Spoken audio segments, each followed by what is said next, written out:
እንግዲህ ናቲን ሄዱዬ ይቅርታ ለመጠየቅ እየሞከረች ነበር። እሱም ደግሞ ይህን ይዘሽ የመጣሽውን ልጅ ይዘሽ ካልሄድሽ ከዚህ በኋላ ምን አድርጌሽ ነው እንደዚህ ልገልኝ የምታስቢው ምናምን አላለም። አልጫ ምን እንደ ወንድ ሁና ምን አልጋ ላይ ተጋድሞ አራስ እንደወለደች ሴት ይንዛጋ ይነፋረቃል።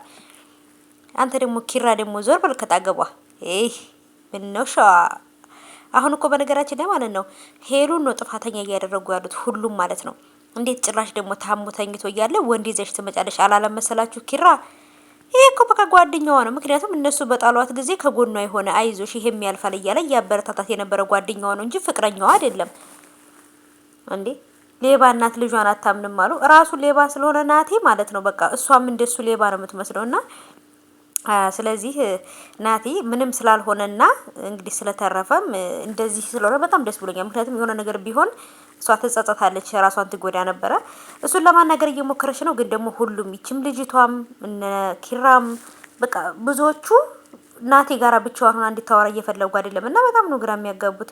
እዚህ ጋር እንደውም ኪራና ልጁ ሲደባደቡ በቃ በነገራችን ላይ የዚህ ሰሞኑ ቪዲዮ በጣም ተመችቶኛል። ለምን ቦክስ ምናምን ያለበት ነገር ደስ ይለኛል።